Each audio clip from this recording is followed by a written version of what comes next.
There's a doctor in Mexico City who has a problem. He is by every measure a success. Medical degree from one of Mexico's finest institutions, trained in the United States, respected colleagues, a legitimate practice in one of the wealthiest neighborhoods in the country. He has built the kind of career that takes a decade of sacrifice to earn. He's helped dozens of narcos change how they look so they can get away. And tonight, he is standing in a private operating room that doesn't exist on any official registry, looking down at a man whose real name he was never told. He knows who it is anyway. Everyone in Mexico knows who it is. The man on his table controls more cocaine flowing into the United States than any other person alive. He is worth an estimated $25 billion. He has generals, politicians, and federal judges on his payroll. He has survived assassination attempts, DEA surveillance operations, and the collapse of every competing organization around him. And he has come to this doctor with one request: make me someone else. A new jawline, a new nose, new cheekbones, a face that no DEA photograph, no federal warrant, no informant description will ever be able to match. The doctor has been paid more money than he will earn in the next 10 years of legitimate practice. He has been told, with the particular politeness that powerful men use when they are actually making a threat, that the operation will go smoothly. He has no reason to believe otherwise. 8 hours later, the most wanted man in Mexico is dead on his table. And the doctor? He has 4 months left to live. Now here's what I need you to understand, because this isn't just the story of one surgery and one doctor and one drug lord who ran out of luck on an operating table in 1997. This is the story of an entire shadow medical system that ran underneath Mexico's narco wars for decades. A network of surgeons who crossed a line that no amount of money and no amount of fear should have convinced them to cross. Some of them did it for the cash. Some of them did it because saying no wasn't really an option. And some of them, and this is the part that nobody talks about, did it because they believed in it, because they had grown up in the shadow of cartel money and understood their scalpel as just another tool in a world where the cartels owned everything anyway. I assure you, the real story lies in the buried, classified, deliberately forgotten details of what these doctors were actually doing, and what happened when the cartels decided that a surgeon who knew too much was more dangerous alive than dead.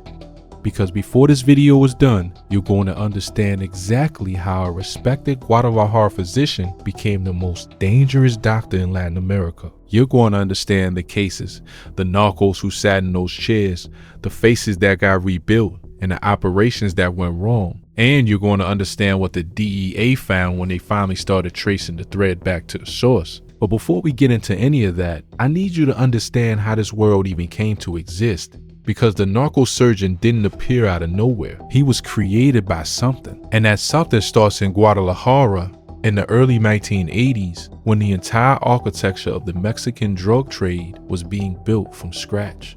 How cartels learned to wear new faces, the problem with being famous. Before we get into the surgeons themselves, I need you to first understand why any of this was even necessary.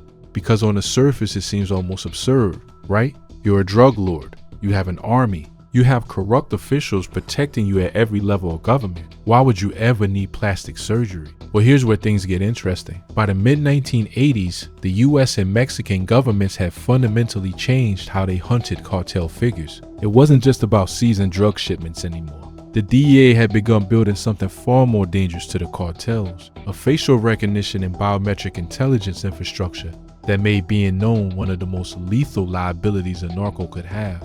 Think about what that means, practically. The moment your face appears in a DEA file, and these files were comprehensive, pulling from informants, surveillance photos, airport footage, and intercepted communications, you become a target that never stops being hunted. You can change your name, you can change your location, you can bribe every official between you and a prison cell, but you cannot change your face. Or at least, that was the assumption. Now, while all this was going on in the intelligence world, Mexico's drug trade was undergoing its own seismic transformation. The late 1980s saw the collapse of the Colombian Medellin cartel's direct U.S. smuggling routes, and Mexican organizations rushed to fill that vacuum. Suddenly, groups that had been marijuana middlemen were handling hundreds of tons of cocaine. The money became incomprehensible, and with incomprehensible money came incomprehensible risk. By 1990, the DEA's most wanted list for Mexican nationals read like a who's who of men who controlled entire states, owned fleets of aircraft, and had never once appeared in the newspaper photograph by choice. These were men who understood at a bone-deep level that anonymity was their greatest weapon, but anonymity has a shelf life. Informants talk, surveillance improves, and eventually, even the most careful narco leaves a trail that leads back to a face. That's when someone, and nobody has ever been able to pin down exactly who first had this idea in the Mexican context, realized that the problem of a recognizable face was in fact a medical problem. And medical problems have medical solutions. The surgeons nobody warned you about now, here's something no one actually talks about. The surgeons who ended up serving the cartels weren't back alley butchers. They weren't disgraced doctors who lost their licenses. Many of them were genuinely talented, genuinely respected medical professionals operating in one of Latin America's most competitive surgical markets. Guadalajara specifically had developed by the 1980s and 1990s into a significant hub for plastic and reconstructive surgery. The city was home to some of Mexico's finest medical institutions, and its surgeons had trained at hospitals across Mexico City, the United States, and Europe. Its plastic surgery community was tight-knit, professional, and on paper at least, entirely legitimate. But Guadalajara was also at the same time the birthplace and operational center of what would become Mexico's most powerful early cartel. That's not a coincidence. That's geography. That's economics. That's the reality of what happens when extraordinary wealth and extraordinary desperation exist in the same city, and the walls between the legitimate world and the criminal one are thinner than anyone wants to admit. The cartel didn't need to build some elaborate coercion network. All they needed to do was make an offer that was almost impossible to refuse, and in an environment where cartel violence meant that refusal itself came with consequences, the word offer gets complicated very quickly. A surgeon performing standard cosmetic procedures in the 1990s might earn a comfortable living. A surgeon performing those same procedures on a cartel lieutenant in total secrecy with no records and no questions asked could earn in a single operation what would otherwise take years. And if they said no, well, that's where it gets dark. The Guadalajara cartel, ground zero. To understand why Guadalajara specifically became the epicenter of this story, I need you to understand what was happening there in the early 1980s. Because Guadalajara wasn't just a city, it was for a critical period in Mexican narco history, the capital of the entire drug trade. The Guadalajara cartel, operating in Western Mexico through the early to mid 1980s, was the prototype for everything that came after. It was the organization that first demonstrated how Mexican traffickers could operate at a genuinely national scale, combining political corruption, military protection, and business sophistication in ways that the DEA had never encountered before. The key figures were men like Miguel Angel Felix Gallardo, El Padrino, the Godfather, along with Rafael Caro Quintero and Ernesto Fonseca Carrillo, known as Don Neto. These weren't street-level criminals. These were strategic operators who understood that the drug trade at its highest level was fundamentally a logistics and corruption business. And it was within this organization that a young man from Sinaloa named Amado Carrillo Fuentes began his education in the narco world, learning at the feet of his uncle, Ernesto Fonseca Carrillo, the very mechanics of how a drug empire actually functions. Now here's where things get interesting, and this detail matters for everything that comes later. The Guadalajara cartel's eventual collapse in 1985, triggered by the kidnapping and murder of DEA agent Enrique Kiki Camarena, didn't destroy the organization so much as it scattered it. Felix Gallardo was eventually arrested. The cartel fractured into regional successors: the Tijuana cartel, the Sinaloa cartel, the Juarez cartel. And the men who ran those successful organizations carried with them everything they learned in Guadalajara, including the understanding that the DEA was now permanently, relentlessly focused on putting faces to names. The need for a surgical solution didn't come from paranoia, it came from experience. These men had watched what happened when the DEA got a photograph. They watched colleagues get arrested at airports, at border crossings, walking out of restaurants. They understood viscerally that a face in a file was a death sentence measured in years, not decades. So when the money was there and the surgeons were available, the calculation wasn't complicated. ACT to the surgeons, the patients, and the operations. How the system actually worked before we get into specific cases, I need you to understand how these operations actually functioned, because this isn't how you imagine it. There was no single clinic, no waiting room with narcos flipping through magazines. The system, and it became a system refined over time, was built entirely around deniability and compartmentalization. A cartel figure seeking facial reconstruction would typically approach this through an intermediary, a trusted lieutenant, a cartel lawyer, sometimes even a corrupt official who moved in both legitimate and criminal circles. That intermediary would identify a surgeon, someone who had either already demonstrated willingness to work with the organization or who was considered susceptible to the combination of money and implied threat that made refusal difficult.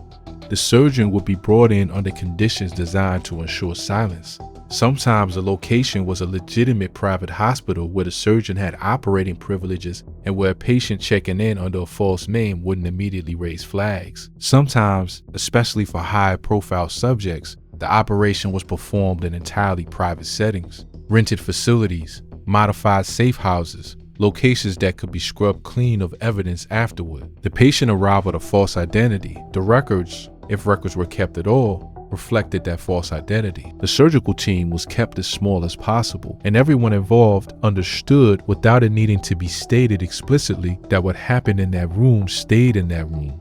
The problem, of course, is that secrecy of that magnitude is almost impossible to maintain forever, because surgeons talk, anesthesiologists have colleagues, nurses have families, and the cartels knew this, which is why the ultimate security measure for these operations wasn't a confidentiality agreement.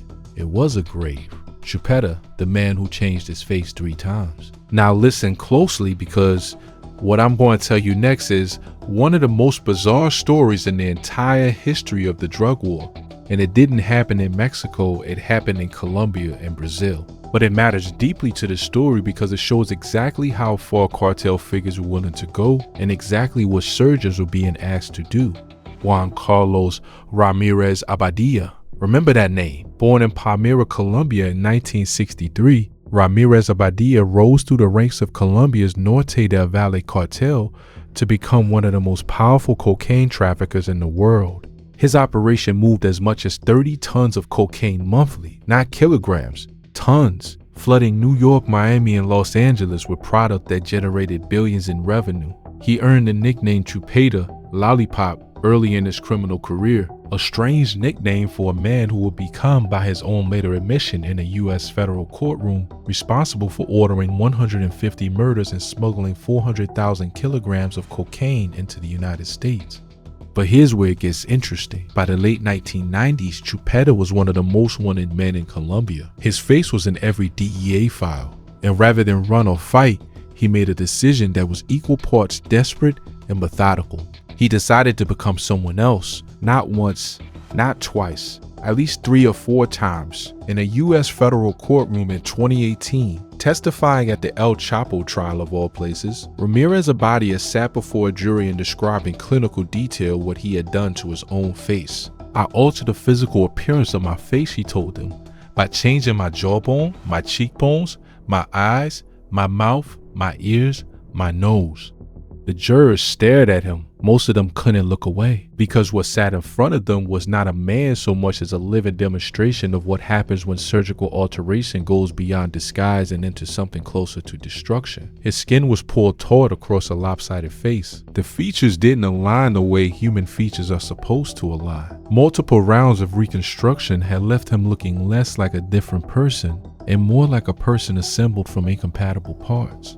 To put that into context, one surgery to change your appearance is already extreme. 2 begins to suggest obsession. 3 or 4 surgeries on the same face, performed by different surgeons in different countries over the course of years, is something that goes beyond disguise and into a kind of identity erasure that has no precedent in legitimate medicine. And it almost worked. Chupeta relocated to Brazil, settling into a luxurious property in Sao Paulo with a gym, a sauna, plasma TVs, and a swimming pool. He was living under a false identity with a face that bore no meaningful resemblance to any photograph in any law enforcement database. Brazilian police knew he was probably somewhere in the country, but because of his surgeries and his multiple aliases, they couldn't get a positive identification. Without a positive ID, they couldn't get an arrest warrant.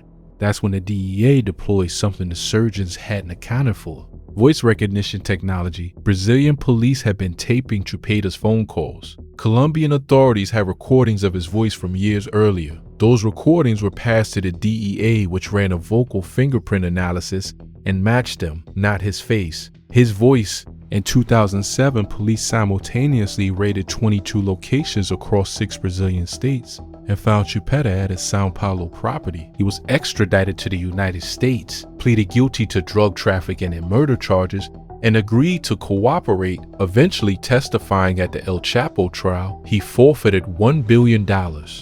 His face, surgically destroyed beyond recognition in an attempt to stay free, became perhaps the most famous exhibit in the entire history of the narco surgery phenomenon. But the surgeons who worked on him, their names remain largely unknown. Their fates, unlike the surgeons in the Carrillo Fuentes case, have never been publicly documented. And that brings us back to Mexico, and to the most dangerous patient any doctor has ever had on their table, El Señor de los Cielos. Now, while Chupeta was rebuilding his face across South America, Mexico's drug war was entering its most brutal chapter, and at the center of it was a man who had, by the mid-90s, became the single most powerful narco the country had ever seen.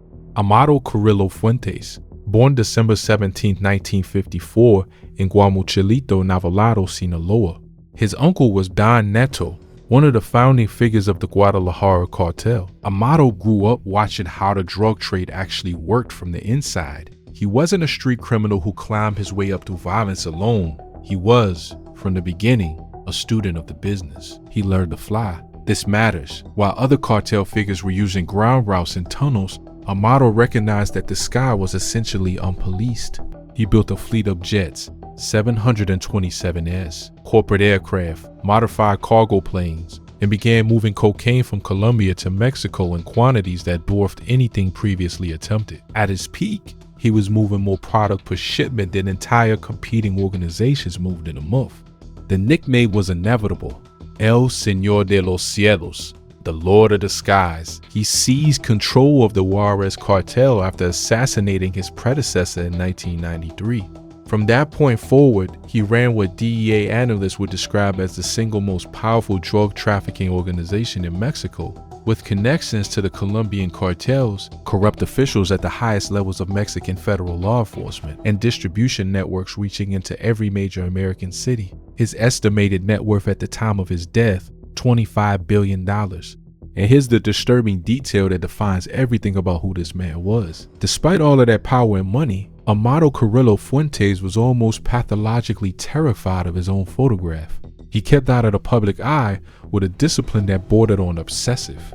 He cultivated a deliberate invisibility that was almost unprecedented for someone operating at his level, because he understood, better than almost anyone alive, exactly what being recognized meant. By 1997, the walls were closing. The DEA had committed significant resources. Mexican federal agents were getting closer. The near-perfect operational security he maintained for years was beginning to crack. And Amado Carrillo Fuentes made his decision. If he couldn't stay invisible as himself, he would stop being himself entirely. The last operation, July 3rd, 1997, Mexico City, Amado Carrillo Fuentes checked into Santa Monica Hospital in the upscale Polanco neighborhood. Not under his own name, he presented himself as Antonio Flores Montes, a private patient seeking facial reconstruction and liposuction. Santa Monica was not some back alley clinic. Polanco was one of the wealthiest, most exclusive neighborhoods in Mexico City. This was a legitimate private medical facility where wealthy patients expected discretion as a standard feature of the service. The surgical team was experienced and capable. These were not amateurs. These were surgeons who understood exactly what they were doing, both medically and in terms of the situation they had found themselves in. A full facial reconstruction, restructuring bone, reshaping cartilage, altering every defining characteristic that made Amado Carrillo Fuentes recognizable, combined with liposuction. The combination of procedures was extraordinarily demanding, long, complicated, physically taxing on a body that had spent years living at the extremes of stress and excess. 8 hours. That's how long Amado Carrillo Fuentes spent on that operating table. And when the 8th hour ended, he wasn't waking up. According to the autopsy, Carrillo had been administered a combination of hypnotic medication mixed with anesthesia, a combination that would have caused respiratory failure. His heart stopped. El Señor de los Cielos, the man who survived assassinations and federal investigations, and the combined intelligence apparatus of two governments, died not from a bullet or a betrayal, but from what his surgeons put into his veins. The DA was invited by Mexican officials to view and identify the body at a funeral home in Sinaloa. DEA Administrator Thomas A. Constantine confirmed the death publicly on July 7, 1997. The body was almost unrecognizable, not because the surgery had worked, but because death and 8 hours of physical trauma had left Carrillo's face swollen, discolored, and destroyed beyond what any photograph could prepare anyone for. Journalists who witnessed the identification described it as one of the most disturbing press events in the history of Mexican crime reporting. A cruel irony for a man who had spent his entire criminal career ensuring there were as few images of his face as possible. What really happened on that table? Now here's the part that might actually interest you, because the official story, by surgery, tragic complications, wrong medication combination, was immediately questioned by everyone who knew anything about how the Juarez cartel operated. You see, cartels of this sophistication don't make careless decisions about something this important. The surgical team wasn't selected randomly. The hospital wasn't chosen by accident. Every detail of protecting and transforming the face of the most powerful drug lord in Mexico would have been planned, vetted, and controlled with the same ruthless precision that Carrillo Fuentes applied to every other aspect of his organization. Which means one of a limited number of things happened in that operating room. The first possibility is the one the official record suggests: a genuine medical error. 8 hours of surgery on a man in his 40s who had lived the life Carrillo had lived. The stress, the excess, the physical toll of years at the top of the most violent business on earth is not a simple undertaking. Anesthesia complications happen, respiratory failures happen even to the best surgeons with the best intentions. But did any of that convince the Juarez cartel? Well, no. Instead, it only made their suspicions worse. The second possibility was deliberate murder. Someone, somewhere in the chain of this operation, had decided that the Lord of the Skies was more valuable dead than alive. Robbers who stood to benefit from the power vacuum. Corrupt officials who feared what Carrillo might do if he successfully disappeared. Elements within Mexico's own federal apparatus who saw an opportunity. The third possibility is the darkest: that the surgeons themselves, operating under some combination of coercion, prior arrangement, or desperate calculation, administered the fatal dose intentionally, either as hired assassins or as men trying to prevent something worse from happening to themselves. Why did Carrillo die on that table, you ask? The honest answer is that nobody definitively knows. And that ambiguity, that unresolvable uncertainty about whether this was accident or murder, is precisely what made what happened next so inevitable. November 1997, 4 months after Amado Carrillo Fuentes died on that table in Polanco. On a Sunday, on a highway between Mexico City and Acapulco, Mexican federal authorities came across something that stopped them cold. 3 sealed drums on the side of the road. The smell was what gave it away first. Even sealed, even in open air, what was inside those containers had been making itself known in the way that only one thing makes itself known. The authorities opened the first drum. A man, or what had been a man. The drums were transported to the forensic medical service in Iguala, where examiners extracted the contents. 3 bodies in total. The bodies showed signs of torture, not the kind of torture designed to extract information. These men had no information the cartel didn't already have. The kind of torture that is purely about punishment, about sending a message with the maximum amount of pain. All 3 men had been part of the surgical team at Santa Monica Hospital. All 3 had been in the operating room during the 8 hours that ended Amado Carrillo Fuentes' life. They had been encased in concrete inside 66-gallon oil drums, driven to a highway, and left where they would eventually be found. The cartel had concluded its own investigation, and whatever verdict it reached, murder, negligence, betrayal, the sentence for the surgical team was identical. Nobody was ever charged with the doctor's murders, no arrests, no prosecution. The case, like so many cases involving cartel violence in 1990s Mexico, generated documentation and then silence. The message to every other surgeon in Mexico: the Carrillo case wasn't an isolated incident. It was the most dramatic, most publicly documented example of a pattern that had been developing for years and would continue long after 1997. The cartel's need for surgical alteration didn't die with Amado Carrillo Fuentes. If anything, his case demonstrated both the potential value and the catastrophic risks of the strategy simultaneously. For surgeons operating in Mexico's narco-adjacent world, the lesson of November 1997 should have been definitive. This is what happens to the doctors. This is the professional hazard. This is where the money leads.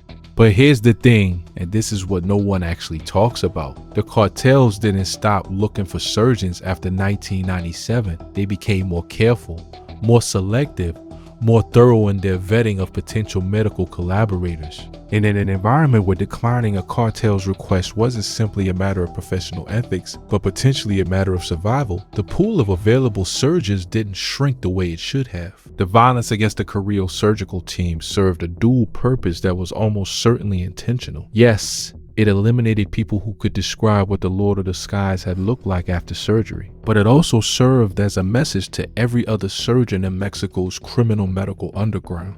The message wasn't "don't do this work." The message was "do this work perfectly, keep your mouth absolutely shut, and pray that your patient survives," because the alternative had just been demonstrated in concrete on a highway to Acapulco, what the DEA files actually showed. According to multiple sources and investigative records that have become available in the years since, the DEA's approach to the narco surgery phenomenon underwent a significant transformation after Carrillo's death. Before 1997, surgical alteration as a cartel evasion strategy was known, but treated as relatively marginal. In extreme measure, only the most paranoid or most wanted figures would resort to. After 1997, it moved to the center of how the DEA thought about identifying and tracking major cartel figures. But here's something no one actually talks about. The surgical records themselves, when they could be found, became one of the most valuable intelligence assets the DEA could obtain. Because a surgeon performing facial reconstruction doesn't just cut and sew. They document preoperative photographs, surgical plans, implant specifications, postoperative imaging. The paper trail of a full facial reconstruction contains, almost by definition, the most comprehensive record of what a person's face looked like before and after the procedure.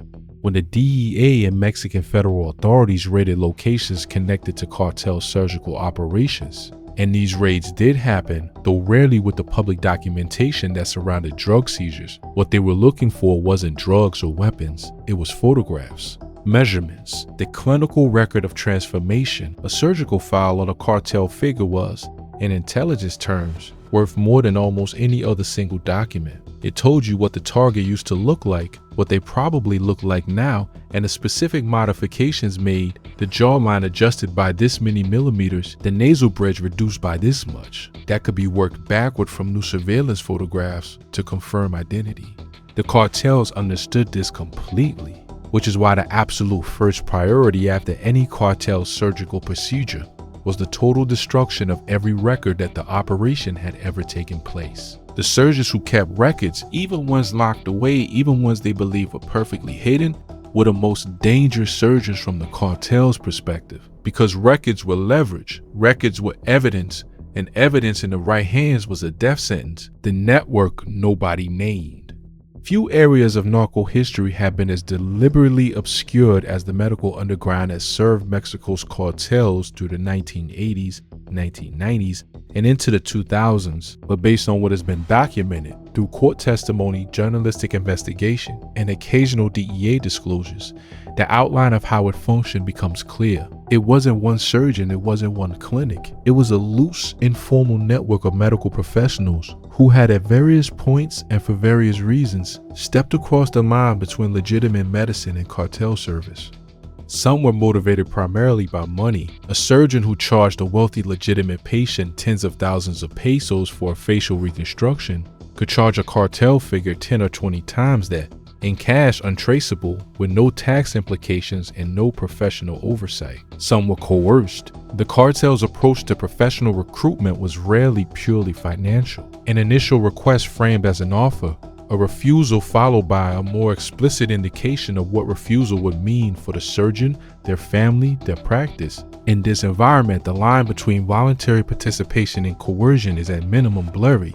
And some, and this is the element hardest to document, but that investigators who work these cases consistently describe, were true believers. Men who had grown up in the shadow of cartel money, who saw their surgical skills as simply another service they could provide to the world they already moved in. The cartel medical underground included more than just plastic surgeons, general practitioners who treated gunshot wounds off the books, pharmacists who supplied controlled substances without prescriptions, anesthesiologists whose discretion could be purchased along with their technical skills.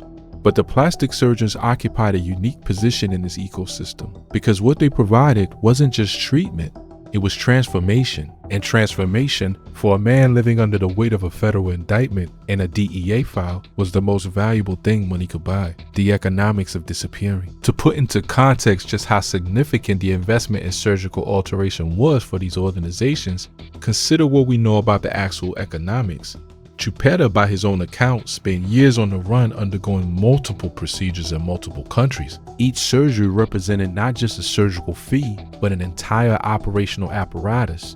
False travel documents, secure transportation, pre- and post-operative safe houses, medical staff who understood the requirement for absolute silence. The total cost of his multi-year surgical transformation program almost certainly ran into the millions of dollars.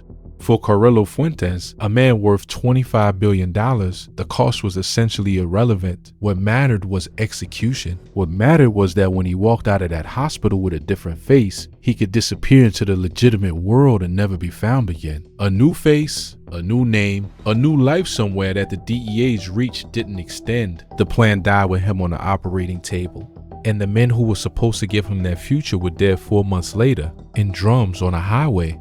Significantly different from how either party had expected the arrangement to conclude. What we know and what we don't. And here's something no one actually talks about. While the 3 surgeons found on the Mexico-Acapulco highway are the most documented victims of the cartel medical underground, they were almost certainly not the only ones. The culture of silence surrounding this history is near total.